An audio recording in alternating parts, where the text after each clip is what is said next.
Internet package নিয়ে তরুণ প্রজন্মের জন্য বড় সুখবর। বর্তমান অন্তর্বর্তী সরকারের লক্ষ্য অনুযায়ী তরুণদের প্রয়োজন মেটাতে টেলিযোগাযোগ নিয়ন্ত্রক সংস্থা বিটিআরসি ইন্টারনেটের দাম কমানোর কাজ শুরু করেছে। যারা জুলাই মাসের গণভ্যুত্থান ঘটিয়েছিল এবং স্বৈরাচারী সরকারকে ক্ষমতাচ্যুত করেছিল, তাদের দাবির সঙ্গে সঙ্গতি রেখে এই উদ্যোগ নেওয়া হচ্ছে।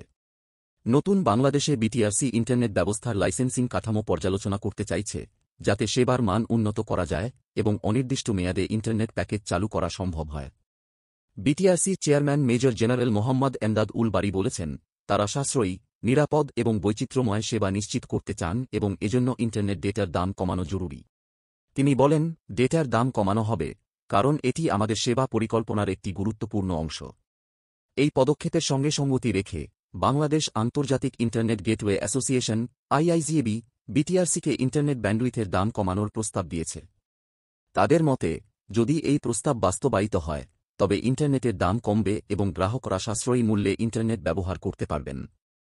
আইআইজিএবি-এর সভাপতি আমিনুল হকিম বলেন, আমরা ইন্টারনেট ব্যবহার বাড়ানোর জন্য এবং গ্রামাঞ্চলে ইন্টারনেট পৌঁছানোর জন্য এই উদ্যোগ নিয়েছি।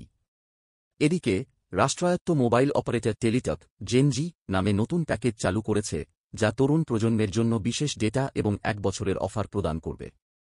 এই প্যাকেজের দাম 150 টাকা, তবে প্রথম 30 দিন গ্রাহকরা মাত্র 100 টাকায় এটি পেতে পারবেন। টেলিটকের এই জেনজি প্যাকেজে সবচেয়ে কম দামে সীমাহীন ডেটা এবং বার্ষিক অফার রয়েছে।